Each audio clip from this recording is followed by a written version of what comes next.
अगर RJD ticket काटती है अनंत सिंह की, या तो बीजेपी में जाएंगे या लोजपा में या निर्दलीय, आपको क्या लगता है?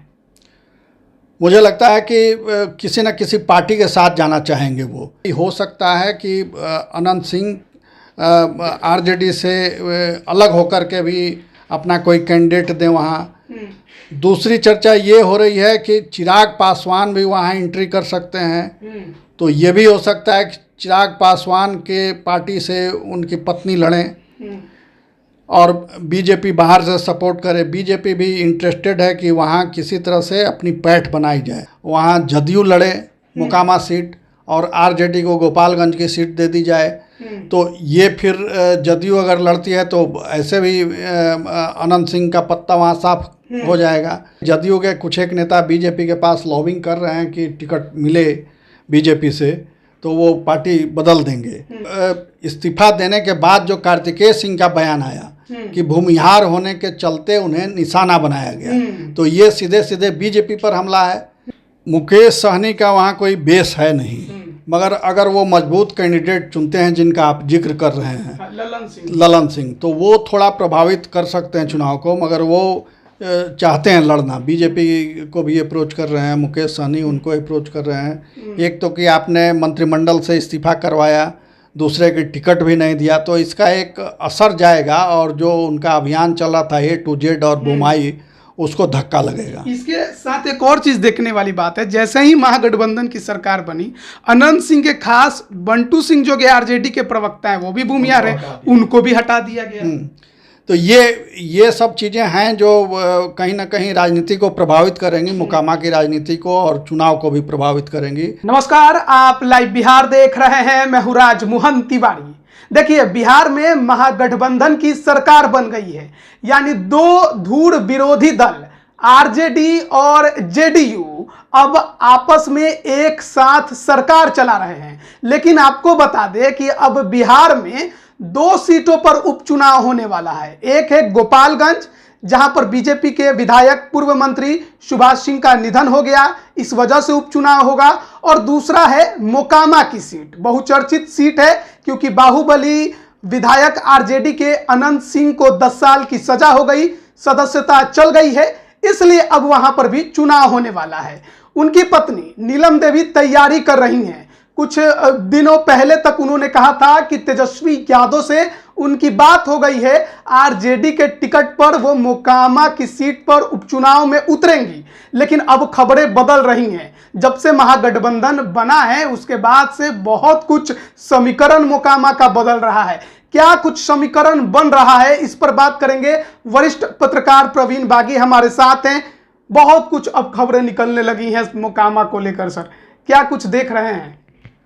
हाँ, मोकामा की लड़ाई जो है वो बहुत दिलचस्प हो गई है और उसमें कई घात प्रतिघात हो रहे हैं। मतलब वो तो मोकामा एक तरह से अनंत सिंह का गढ़ है, वो खुद लड़ें या किसी को लड़ाएं, अपना उम्मीदवार खड़ा करें, जीत उसी की होगी, ये वहाँ के लोग मानते हैं कि किसी न किसी तरह से वो सीट ललन सिंह के खाते में ही जाएगी, अनंत सिंह के खाते में ही जाएगी। मगर अनंत सिंह चुनाव लड़ने के लिए योग्य नहीं हैं। तो ऐसे में ये माना जा रहा है कि वो अपनी पत्नी को खड़ा करेंगे, मगर वो किस पार्टी से लड़ेंगी ये अभी सस्पेंस इस पर बना हुआ है।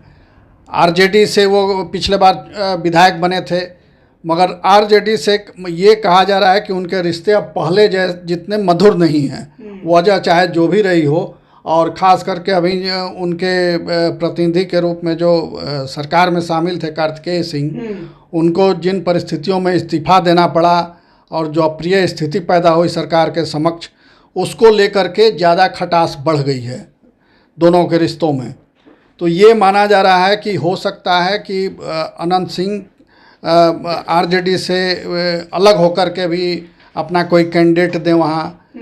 दूसरी चर्चा ये हो रही है कि चिराग पासवान भी वहाँ एंट्री कर सकते हैं, तो ये भी हो सकता है कि चिराग पासवान के पार्टी से उनकी पत्नी लड़ें और बीजेपी बाहर से सपोर्ट करे। बीजेपी भी इंटरेस्टेड है कि वहाँ किसी तरह से अपनी पैठ बनाई जाए, मगर अब तक वो सीट चूँकि जदयू और आरजेडी के बीच लड़ती रही है, वहाँ का चुनाव होता रहा है, तो बीजेपी वहाँ एंट्री नहीं करती है।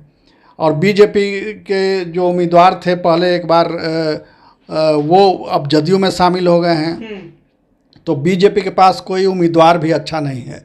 हालांकि जदयू के कुछ एक नेता बीजेपी के पास लॉबिंग कर रहे हैं कि टिकट मिले बीजेपी से तो वो पार्टी बदल देंगे, मगर बीजेपी सीधे सीधे क्या करेगी ये कहना अभी मुश्किल है, क्योंकि वहाँ लड़ाई बड़ी तीखी होगी और कितना बीजेपी उसमें सफल हो पाएगी।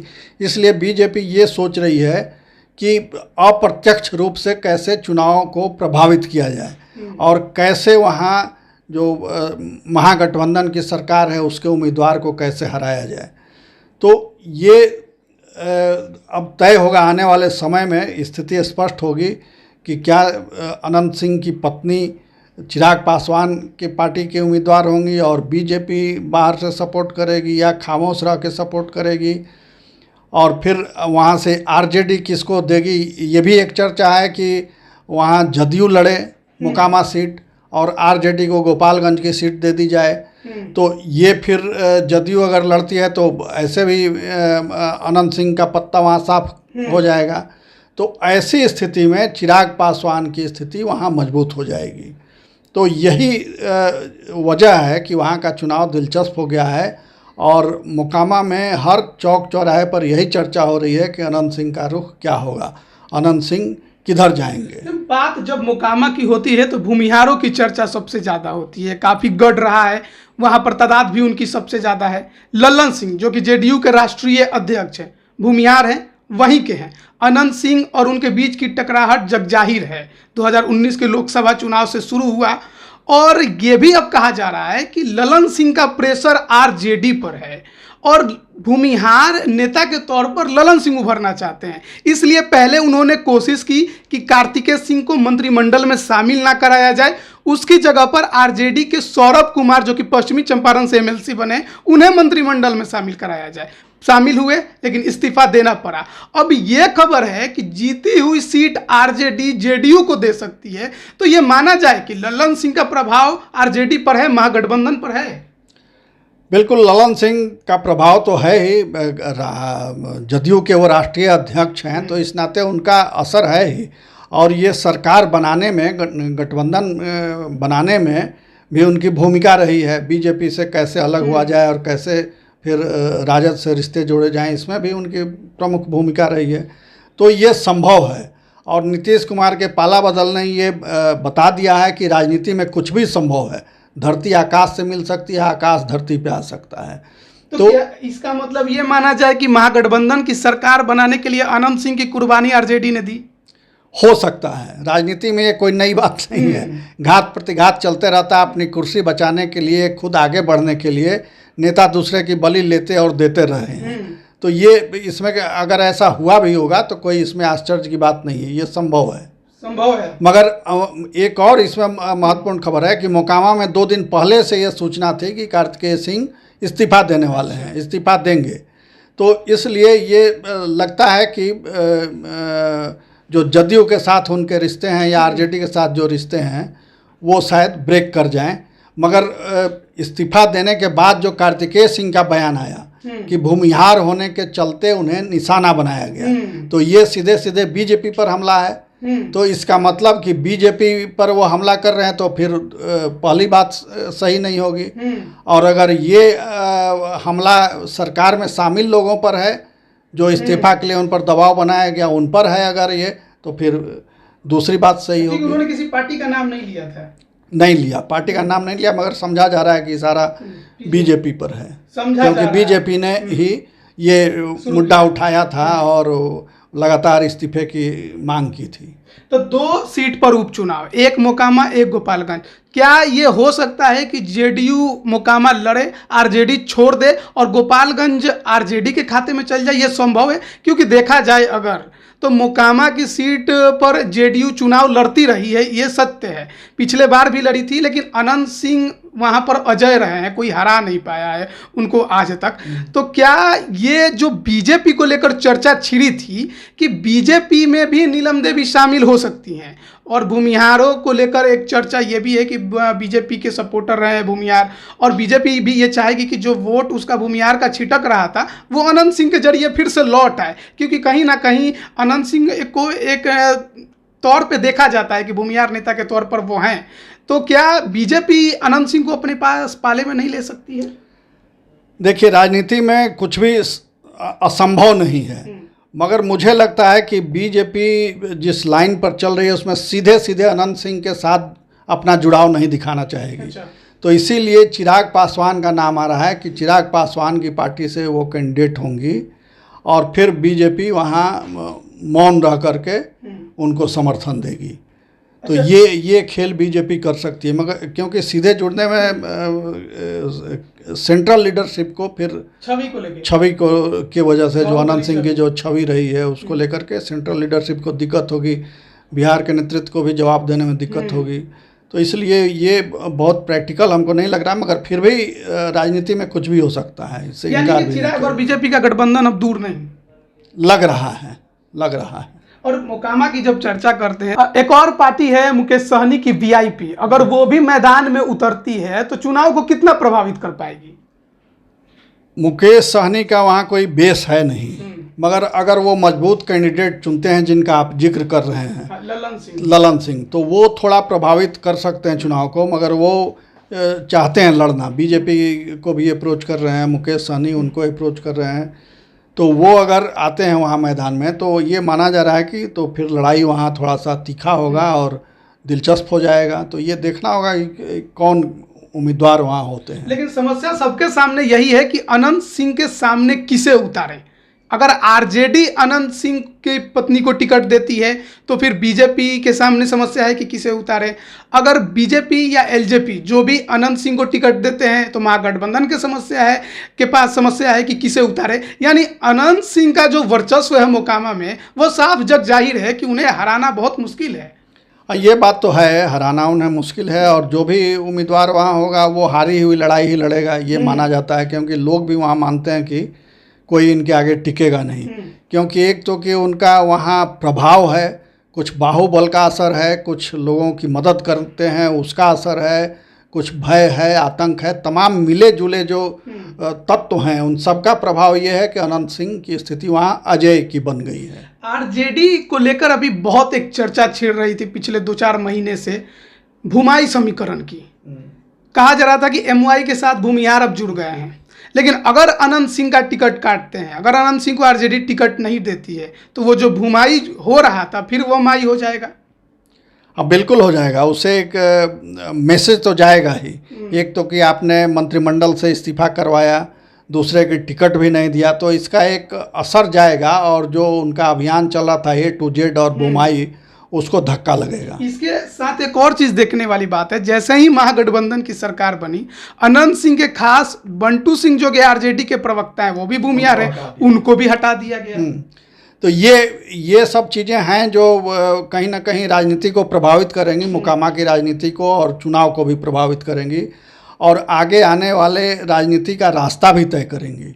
क्योंकि बिहार में जातीय आधार पर राजनीति होती है, बहुत मजबूती से होती है, तो ये जातीय समीकरण किधर बैठता है, किसका किसके साथ तालमेल होता है, उसके आधार पर मोकामा का चुनाव तय होगा, उम्मीदवार तय होगा, और आगे की राजनीति भी तय होगी। अगर आरजेडी टिकट काटती है अनंत सिंह की, या तो बीजेपी में जाएंगे या लोजपा में या निर्दलीय, आपको क्या लगता है? मुझे लगता है कि किसी न किसी पार्टी के साथ जाना चाहेंगे वो, क्योंकि पार्टी का एक बैकिंग रहता है तो थोड़ा सा ज़्यादा अच्छी स्थिति रहती है। तो लोजपा भी हमको लगता है कि जो चिराग पासवान की पार्टी है वो उसके लिए तैयार होगी, और फिर चूँकि बीजेपी के गुड फेथ में हैं वो दोनों, तो इसलिए वहाँ कुछ इस तरह का बात बन सकती है। बहुत बहुत धन्यवाद हमारे साथ जुड़ने के लिए। तो चर्चा मोकामा को लेकर हो रही थी। मोकामा विधानसभा में उपचुनाव होने जा रहा है क्योंकि अनंत सिंह की सदस्यता चली गई। अब देखिए, अभी 3 साल बाकी हैं विधानसभा के, और उपचुनाव इसलिए क्योंकि अनंत सिंह की सदस्यता चली गई। तो बात यह है कि आखिरकार मोकामा से कौन लड़ेगा। अनंत सिंह के तरफ से साफ है कि उनकी पत्नी नीलम देवी उम्मीदवार होंगी। नीलम देवी ने कहा था कि तेजस्वी से बात हो गई है, मैं ही आरजेडी के टिकट पर उतरूंगी। लेकिन उस समय बिहार की राजनीतिक समीकरण जो है वो पूरी तरह से बदली हुई थी। नीतीश कुमार बीजेपी के साथ थे, लेकिन अब कहानी पूरी तरह पलट गई है। अब जेडीयू यानी कि नीतीश कुमार तेजस्वी के साथ है, और नीतीश कुमार की पार्टी जो जेडीयू है वो हमेशा से मोकामा की सीट लड़ती रही है। ललन सिंह का वो काफ़ी ज़्यादा चर्चित क्षेत्र है, वो भी वहीं के हैं जो कि जेडीयू के राष्ट्रीय अध्यक्ष हैं। तो उस सीट को कहा यह जा रहा है कि जेडीयू छोड़ना नहीं चाह रही है। और गोपालगंज में भी उपचुनाव है, तो जेडीयू का यह कहना है आप एक सीट पर, हम एक सीट पर, आरजेडी जाके लड़े गोपालगंज, हम लड़ेंगे मोकामा।